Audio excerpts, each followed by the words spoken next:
Welcome back to Munroe's Corner. We back with another reaction. Got my boy Lim in the building. You know what I'm saying? Guest host Lim today. Guest host Lim today. You know what I'm saying? This is my childhood friend, man. We've known each other since elementary, and this is my business partner, my writing partner. You know what I'm saying? Script work. This the other half of script work. If y'all don't know, that's my first YouTube channel. That's me and him, script work. Got over 228,000 subs over there. You know what I'm saying? So y'all make sure y'all subscribe to Script Work too, man. But you know, I just wanted to bring my boy on to cover some of these topics because he's very knowledgeable, and you know, like when I'm a person that might be quick on the trigger to something, he's gonna be willing to look at both sides of things before you know what I'm saying, before making a conclusion. You know what I mean? So I definitely wanted to get Lim involved in some of these, man. We won't call him Random Lim for nothing because he does a lot of research. Randomness. Yeah.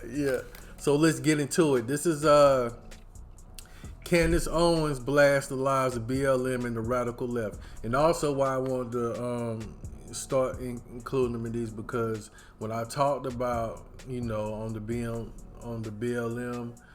situation, when I was saying we work with several branches, that was me and him.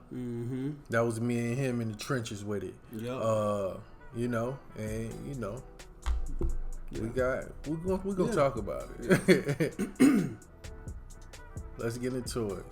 Road to 20K, man. We're trying to get to 20K by the end of May. You know what I'm saying? We're getting a K a day, man. So if you enjoy this reaction, before you leave, you know what I'm saying? Before you leave, give me a like for the algorithm and subscribe for the channel growth. All right, let's get into it.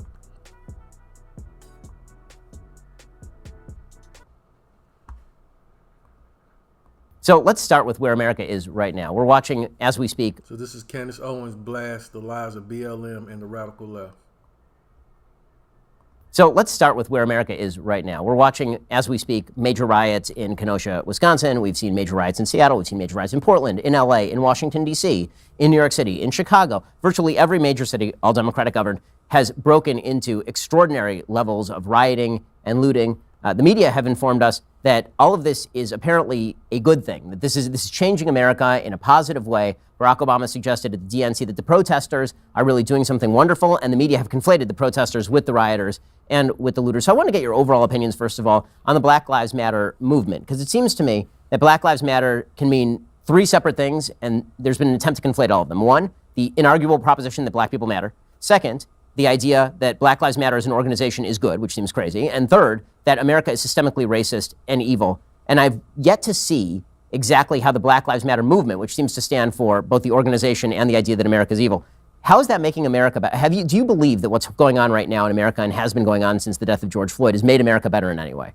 No, I mean, I think I've kind of made myself a staunch adversary of the Black Lives Matter movement. It is the antithesis of everything that I believe in as an American, first and foremost. And no, yeah, they're operating under the guise of something that's common sense. Black Lives Matter, and they're doing nothing to prove or to show that Black lives matter to them because they don't care about Black lives. We know that all across America, in major cities, Black crime rate has gone up, Black homicide rate has gone up. Black people are dying because of Black Lives Matter activism. People burning down and looting Black neighborhoods, taking away Black jobs. So I hate everything to do with Black Lives Matter, and I have used my platform and my voice to speak out against what is ultimately a big lie, right? This is all built upon the idea that Black Americans are being gunned unarmed by a police officer. We're just peacefully, you know, doing our business, and a police officer sees us and they come up to us and they want to shoot us and they want to kill us. And that's a lie. If you are genuinely concerned about Black lives, if I was going to be fearful in America, I would be more afraid of a Black person, a Black male, a Black perpetrator than I would be of a white person or a white police officer. Going by the statistics, we kill our own people way faster than any other person. I actually say this, and it's controversial. If you are truly, sincerely a white supremacist in America, the best thing you could do is do nothing and let Black America tend to itself. Because what we do to ourselves, right, when left unattended to ourselves, is way worse when you look at the statistics than allowing any other group to come in and try to do anything to us. And that's including, of course, police officers who are not killing Black Americans for no reason. Okay, so the main pitch, it seems, of the How you feel about that, though? Well, I put it like this, man. Everything is about perspective. You know what I'm saying? It's about how you look at it. And she's looking at it from her perspective. And from her perspective, she feels like she's right. But one thing I want to say that I feel like she's wrong about is that she's saying Black Lives Matter is operating under or being activists under a false pretense that Black Lives matter, and that's obvious. What she say? That's an obvious. Like what she say? It's obvious. It's an obvious thing. Is something. What part was that? It's kind of in the beginning. She said. Across America, in major cities, black evil. And I've yet to see exactly how the Black Lives Matter movement, which seems to stand for both the organization and the idea that America is evil, how is that making America better? Do you believe that what's going on right now in America and has been going on since the death of George Floyd has made America better in any way? No, I mean, I think I've kind of made myself a staunch adversary of the Black Lives Matter movement. It is the antithesis of everything that I believe in as an American, first and foremost. And no, yeah, they're operating under the guise of something that's common sense. Black Lives Matter, and they're doing nothing to prove or to show that Black Lives matter to them because they don't care about. Operating under the guise that Black Lives Matter, this is common sense. Yeah, it's common sense to us. It's common sense to her, but it's not. But common sense ain't so common. Yeah, you know what I'm saying? It's not common sense to Kyle Rittenhouse. It's not common sense to that guy who just went in and chose to shoot all these black people in Buffalo. You know what I'm saying? It's not common sense to him that Black Lives Matter. Yeah. You know what I'm saying? So it's all about perspective. You know, and she's speaking from her perspective, but you know. And another thing I wanted to say about Black Lives Matter, she's talking about the organization. Yeah, as opposed to the movement. The movement. What we represent. What we represent. What we thought. You know what I'm saying? Not the corrupt. Not the business. Not the business. Yeah. And that's where stuff gets messed up at. Yeah. Because of the corruptness of it, then it takes away from the whole movement. Because police brutality was crazy around that time. Yeah. It was crazy. It's crazy. I mean, like every week, back to back to back, you saw, and of course the media is gonna feed us what the media want to feed us. You know what I'm saying? But I put it like this too. You know, back when the KKK was real big, it would be unfair to look at all white people as the KKK. Exactly. So right now with Black Lives Matter, it is unfair to look at all black people and say that we are part of the organization when we just really representing who we are. My life matters. My daughter's lives matters. My friends' lives matter. Yeah, it's not about. We're just rallying for the police brutality to stop and for equality. You know what I'm saying? Yeah, and let me tell you something that she said. That's the major issue in America. She said that she would be afraid of a black man walking down the street before a white man. And that's the same problems that the cops have when they're killing. It ain't. I honestly don't believe that it's a white cop. Now it might be some, but I do not believe that the white cops wake up in the morning and say, "Ooh, I'm going to kill me a black person today." Yeah, that's not what's happening. Yeah, you know what I'm saying. But when they pull over an innocent black person and they say, "Hey, give me your ID," and he reaches to his glove department, and they automatically get fearful because it's a black person versus if a white person reached over to his glove department, they're not fearful. Yeah, you know what I'm saying. And it's the image, and it's the whole way America have painted the picture of black men being animals and thugs, and that's what controls the fear factor and make people scared is because we're painting this picture that black men are dangerous. That's why she's scared of black men. That's why those police officers are scared of black men. And that's why they're getting killed more often by police. Yeah. It's the fear. It's a fear factor. It ain't the fact that they want to kill black people. And the fear factor that's pushed through media. Yeah, that's pushed through the American media. Black lives. We know that all across America, in major cities, black crime rate has gone up, black homicide rate has gone up. Black people are dying because of Black Lives Matter activism. People burning down and looting black neighborhoods, taking away black jobs. And I don't like, you know what I'm saying. I like peaceful protests. You know what I'm saying. I'm not for the rioting and the looting. You know what I'm saying. Like, just to clarify that up. Yeah. That's not the way we go and about solving things. Right. And, you know, yeah, I pick up on that. Yeah, okay. So I hate everything to do with Black Lives Matter, and I have used my platform and my voice to speak out against what is ultimately a big lie, right? This is all built upon the idea that black Americans are being gunned unarmed by a police officer. We're just peacefully, doing our business, and a police officer sees us and they come up to us and they want to shoot us and they want to kill us, and that's a lie.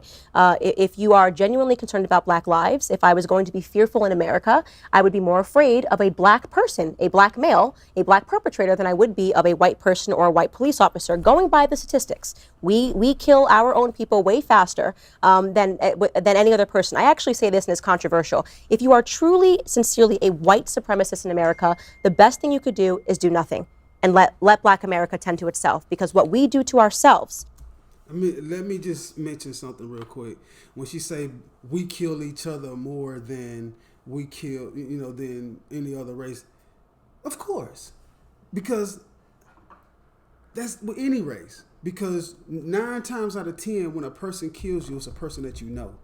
If you're a black person and you hang around nothing but black people and somebody get envious and jealous, you're going to get killed by the person that kills you is the people that you're around the most. When white people get killed, there's usually 90% of being killed by white people.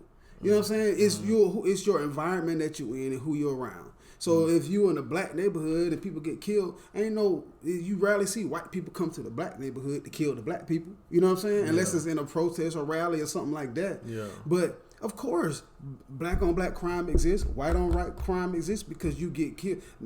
People not just randomly killing people unless it's, gang violence or something like that. You know what I'm saying? Mm-hmm. But at the end of the day, people kill when it comes to the racial divide. People are getting killed by people that they know. Yeah. Nobody just randomly, let me kill him because he's white. Let me kill him because he's black. Like, you get killed by your environment and the people you're around. Yeah. So of course, black people kill black people more. White people kill white people more. That's just the fact. And we definitely know that black on black crime is skyrocketing. You know what I'm saying? Mm-hmm. And we gotta find a way out of that mentality. Mm-hmm. Since so we've been enslaving each other. You know what I'm saying? The crabs in the barrel syndrome. Mm-hmm. It's just horrible. You know what I'm saying? We gotta get out of that mind state. Mm-hmm. Yeah. Right. When one thing I will say, because it's Jay-Z has said it, you know what I'm saying? Jay-Z said, because black people, we got this, this crab in the barrel mentality. Mm-hmm. You know what I'm saying? But one thing he said, the crabs, they're not supposed to be in the barrel. You know what I'm saying? Yeah. So everybody trying to get out. Yeah. So once one crab make it to the top, the other one hold on, and the other crab hold on, we pull each other out. That's how it's supposed to work. Yeah. You know what I'm saying? We ain't pulling. But we ain't pulling. We ain't pulling up. You know what I'm saying? We ain't pulling up. You know what I'm saying? And then that weight pulls you down. Yeah. You know what I'm saying? But but the thing about it, man, is we want to work together and we want to come up out of there. But one thing I will say is the gang culture is a whole big part of black on black crime. You know what I'm saying? And that's because these gangs are organizations and these gangs are businesses and once one business threatens the other business, that's when the crime happens between those two businesses. You know what I'm saying? That's mainly because you don't see the average black Americans is not running around with guns killing each other. Yeah. Just not. You know what I'm saying? Yeah. And the black on black crimes that we do see are gang related mostly. You know what I'm saying? Yeah. Even the black on black crime that get mentioned in music is gang related. The average, and that's a small portion of our community.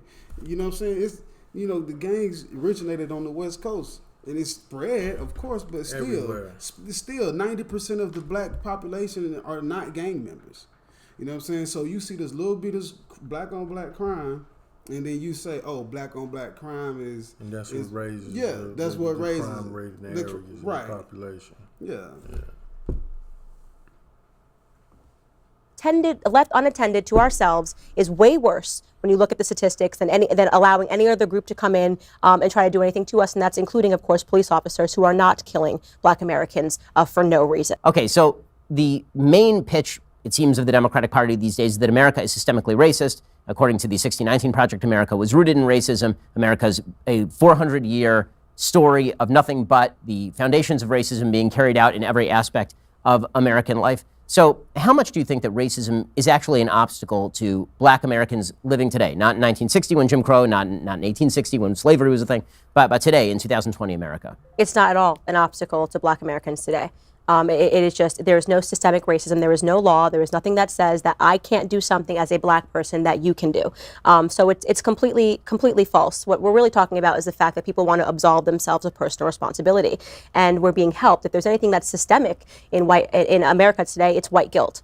And that's the biggest problem that we have in America today is white guilt. It's been institutionalized, it's been politicized, politicians, white people feeling bad for themselves, and therefore allowing black people and white people alike, Antifa, Black Lives Matter, to run around and act like toddlers, right? So there's an emotional immaturity that is happening in black America and is spawned from the education system, which shapes you from the time that you are in kindergarten to believe that because you're black, you can't in America. When you keep telling a child over and over again they can't because they won't. Right? They will begin to believe in their own futility.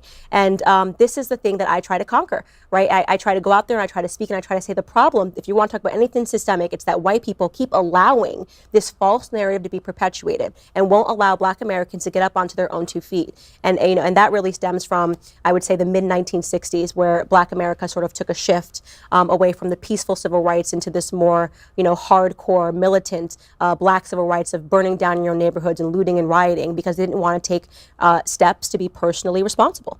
Well, what do you make of the argument? First of all, she kind of contradicted herself a little bit when she sit here and says that systemic racism don't exist, and then she came right back and said she tried to use the term white guilt, which I'm gonna touch on in a minute.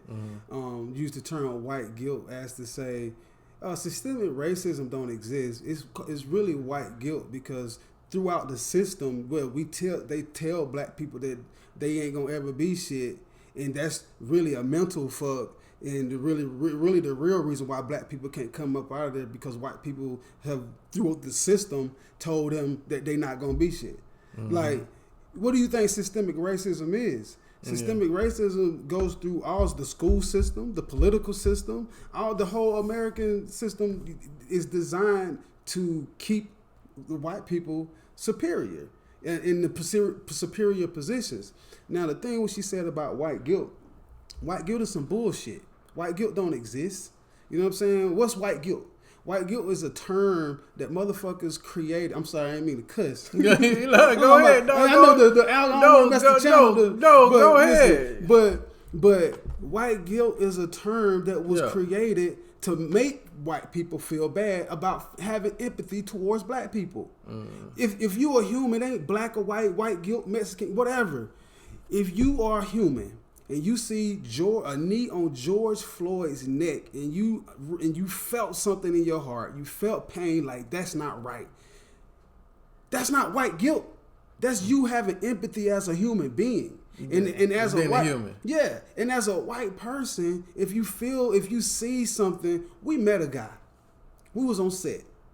He walked down the street and saw us and after he left court. Oh yeah. And said, "Damn, man, I just got off from some crazy stuff." I remember. He said 2 weeks ago. Yeah. He said he was like, "I kind of feel bad because I know if I was black, I wouldn't have got off."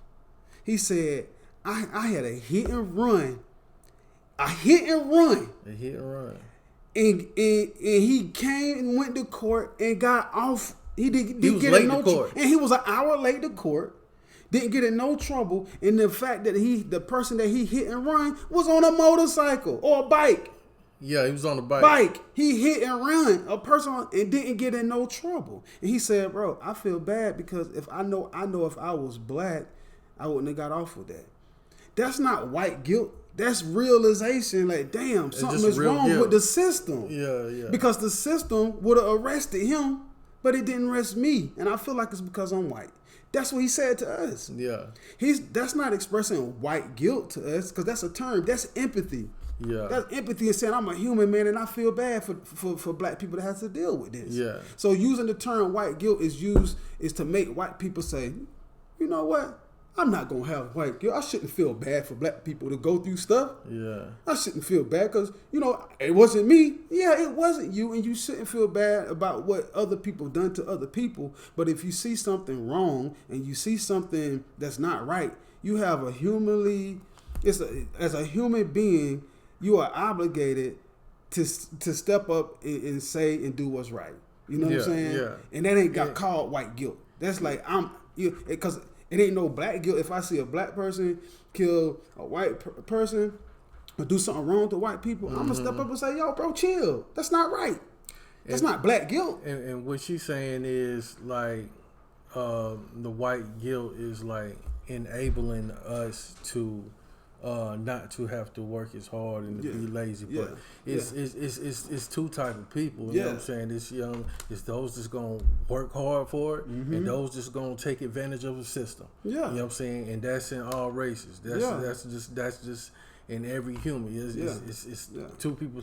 Me and him, we're the type of people that's gonna work for it. We're not looking for the handle. If we was on welfare, we're gonna work our ass to get off of it because we're proud. You know what I'm saying? We don't want that. We just want equality of opportunity. You know what I'm saying? We just want a fair shake and to be on the same playing field. That's it. Just put me on the same playing field. I'm good. Yeah. You know what I'm saying? As long as I got an equal chance. Equal opportunity. I say like this right here.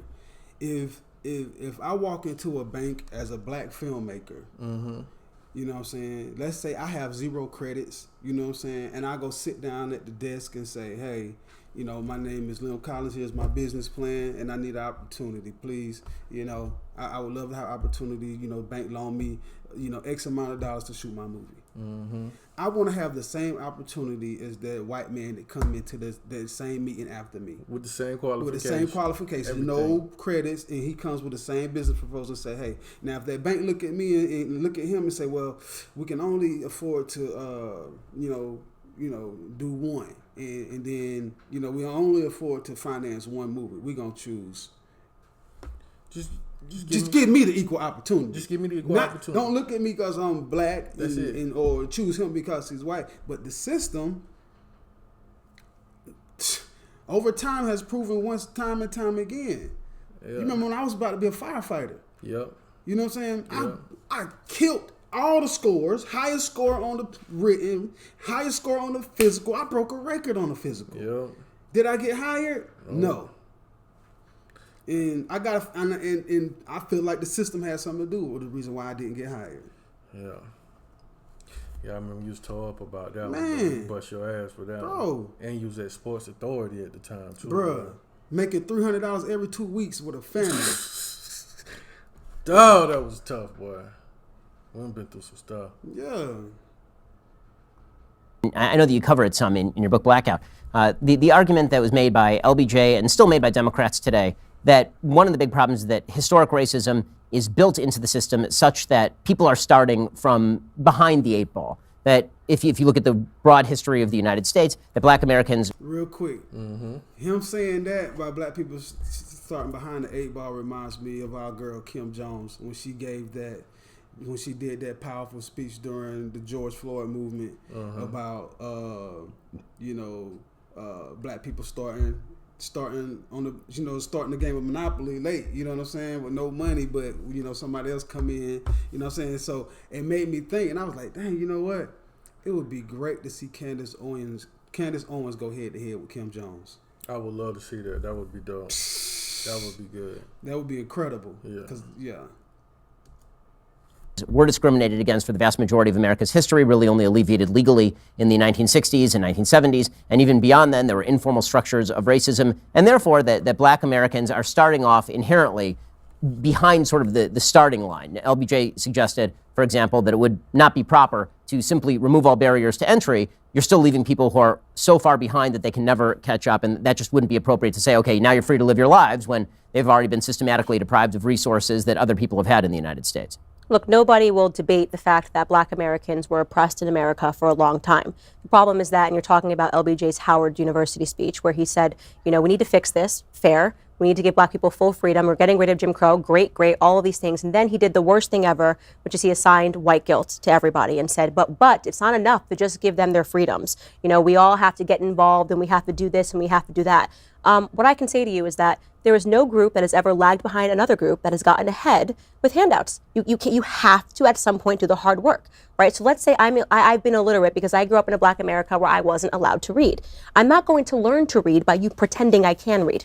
Eventually, I'm going to have to learn to read myself. And this is sort of when all of these programs that are meant to instill equality, which are fundamentally racist in and of themselves, right? Like allowing more black people to get into schools, which hurts black America. These affirmative action practices, which was started by LBJ in this initiative for white people to feel guilty enough to just allow black people to be given accolades and scholarships that they don't deserve. It has harmed black America over time because at the end of the day, you know the information or you don't. You can do it or you cannot. And here's a great example. Look at the areas in which black Americans actually excel in. What are the areas we excel in? Sports, right? Did LeBron James become LeBron James because every time he scored? Let me just say something real quick, man. Because, so LBJ, she talking about President Lyndon B. Johnson, after JFK was assassinated. JFK was already for equality. He was already working on trying to bring, equality to black people. You know what I'm saying? And trying to figure out ways to help us. When he got assassinated, LBJ, Lyndon B. Johnson, he came into office. And you can say what you want to say about Lyndon B. Johnson, but he tried. You know what I'm saying? And what he did, it was what it was called, I think, it was called the Great Society. The Great Society was programmed. It was programs pretty much to help black people come out of poverty.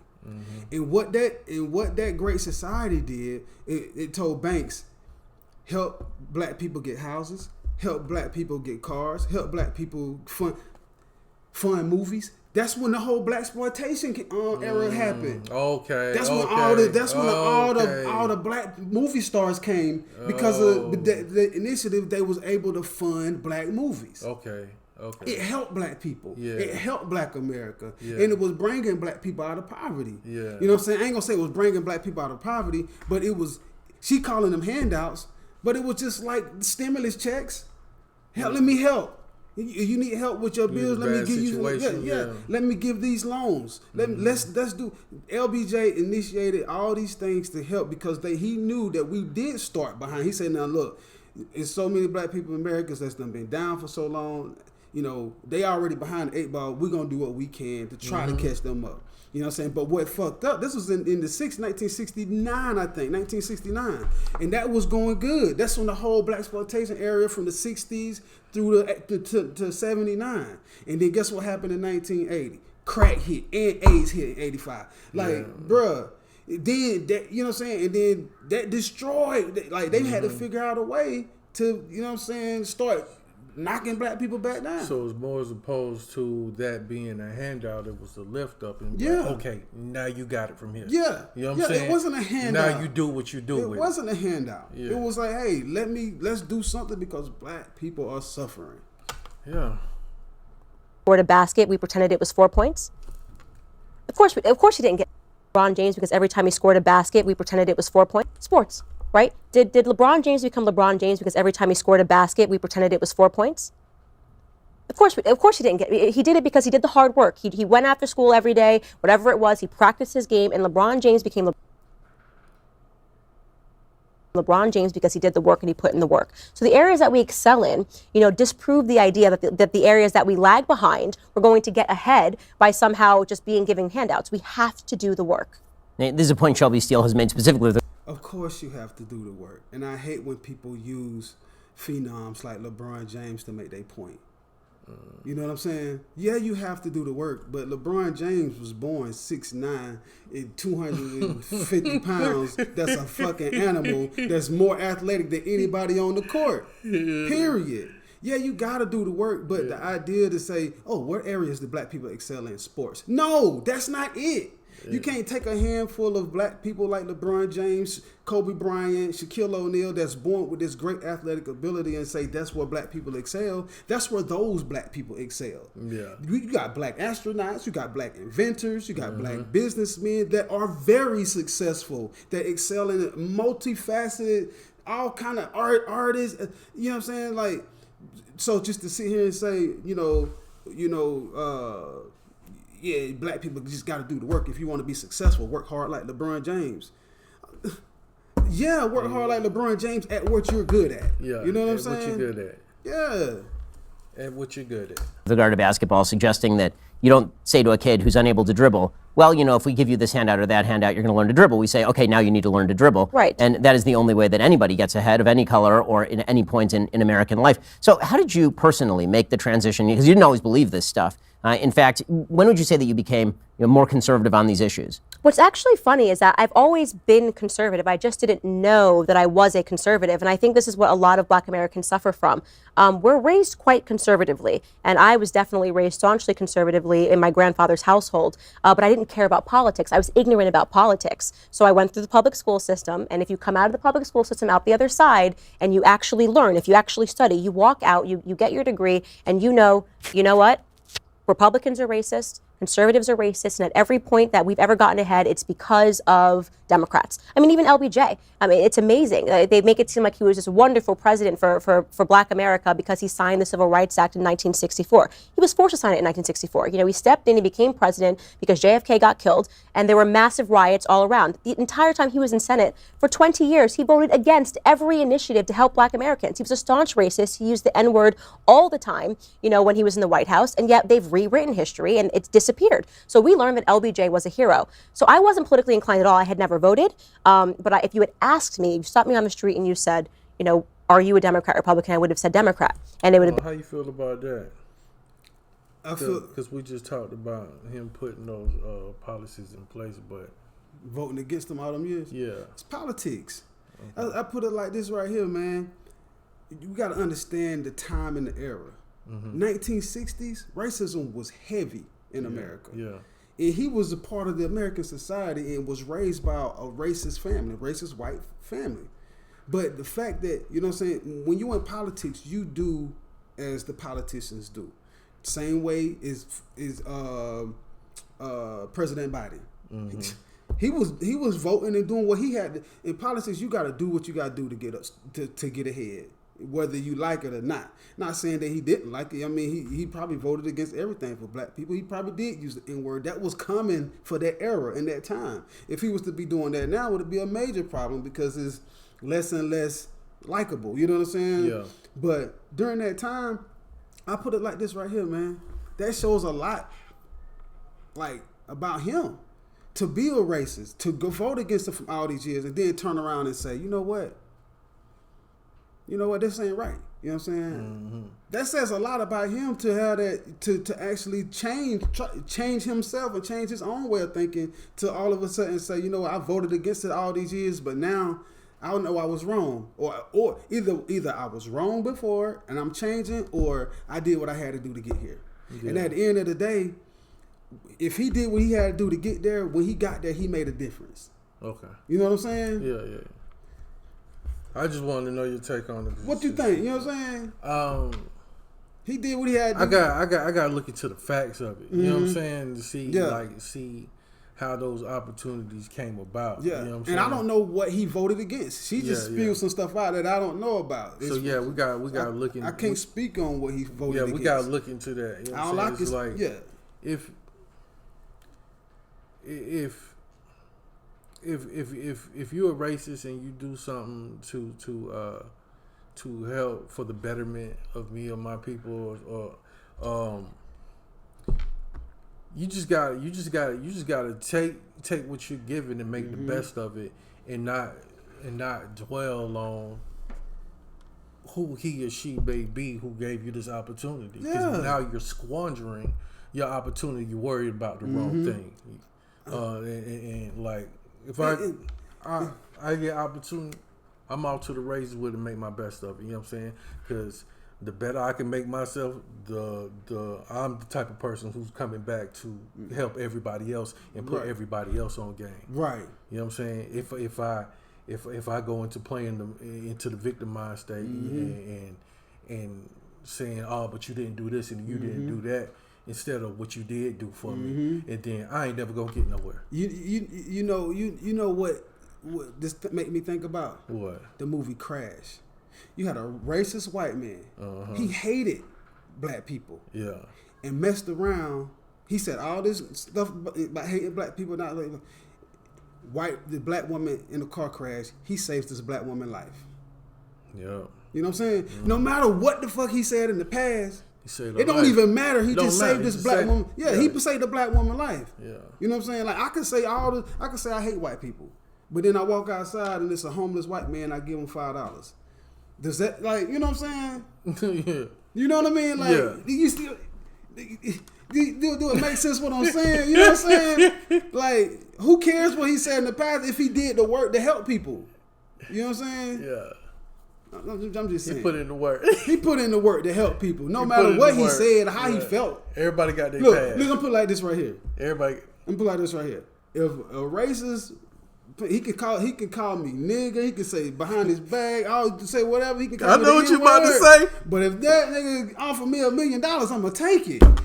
You know what I'm saying? I don't care what he said or how he feel about me. If he give me $1 million, you're not gonna squander that opportunity. You ain't gonna work. You're not gonna be so stuck on racism. I'm not. Yeah. I'm not gonna be mad at you for what you said in the past, bro. You cool with me now? Yeah. You know what I'm saying? Let's get right.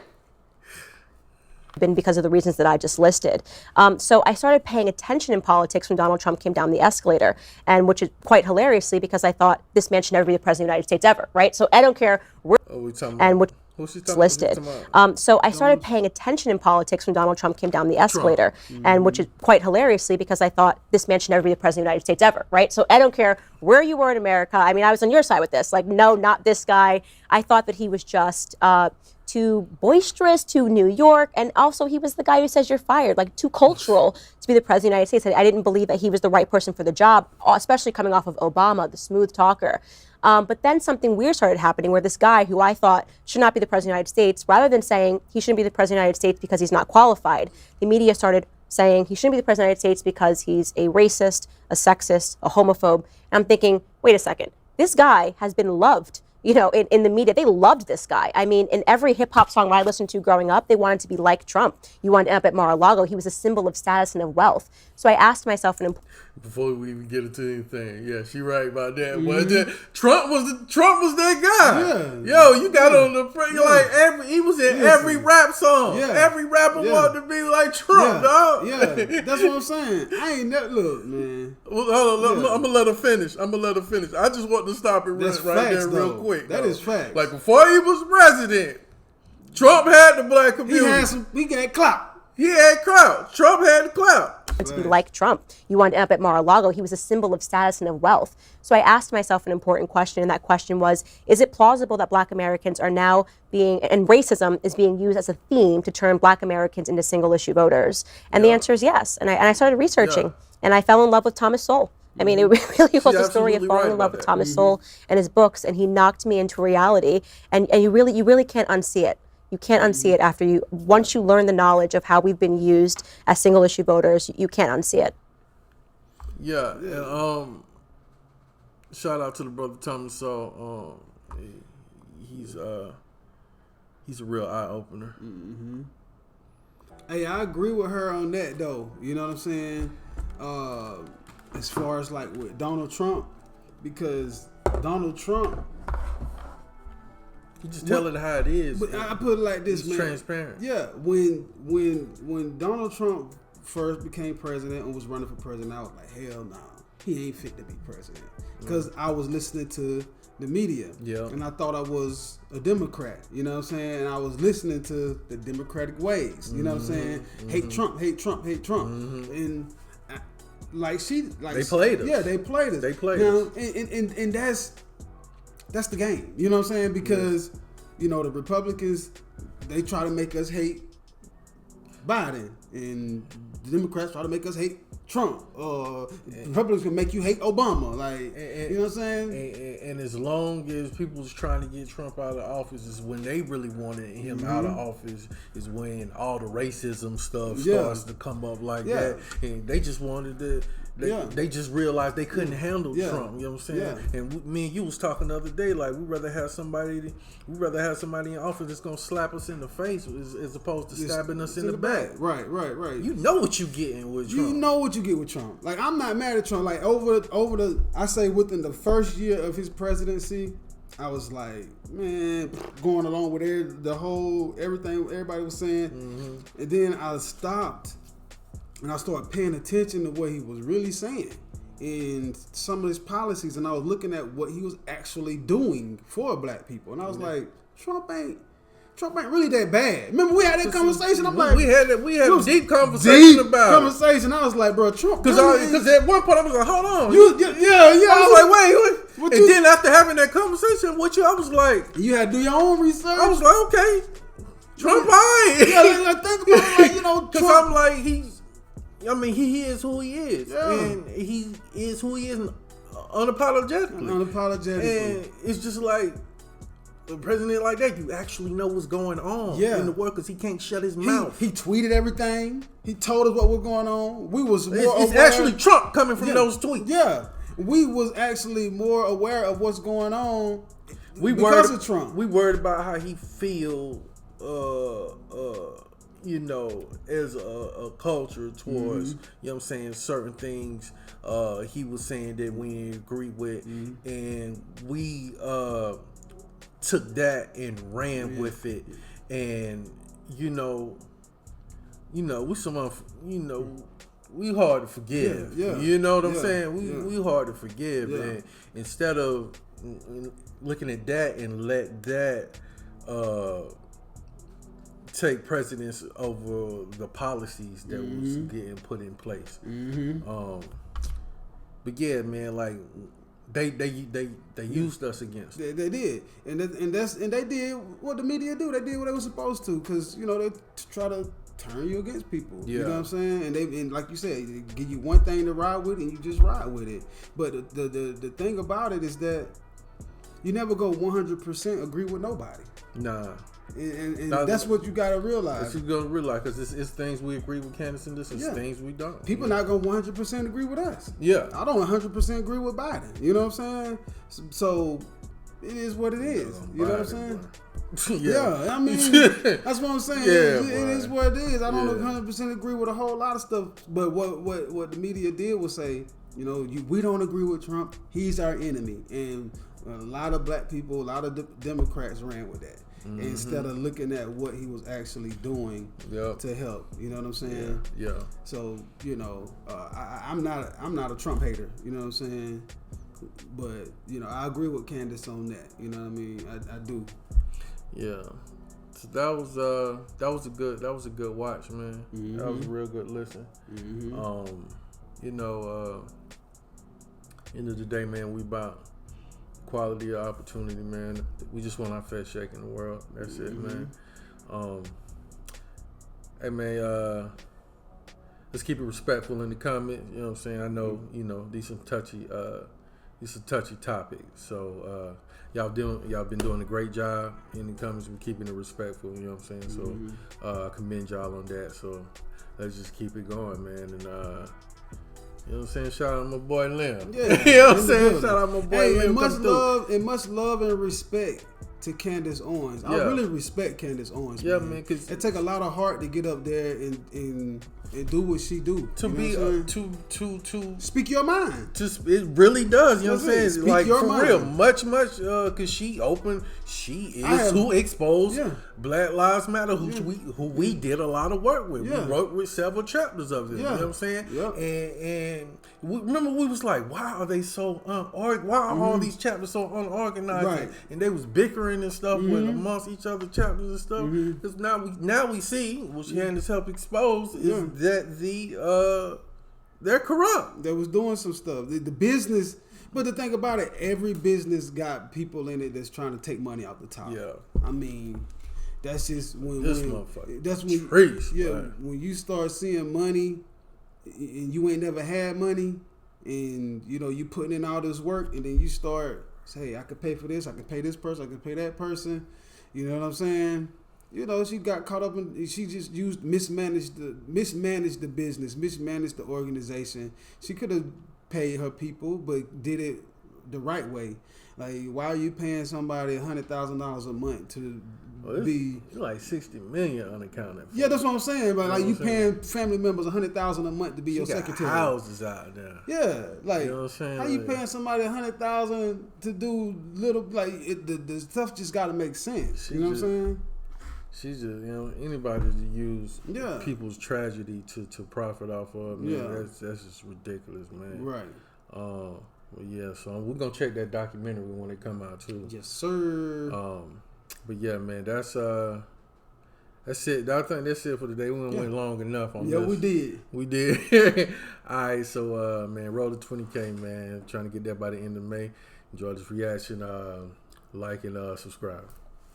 Peace out. Peace One out. love. One love. And that's real. That's real.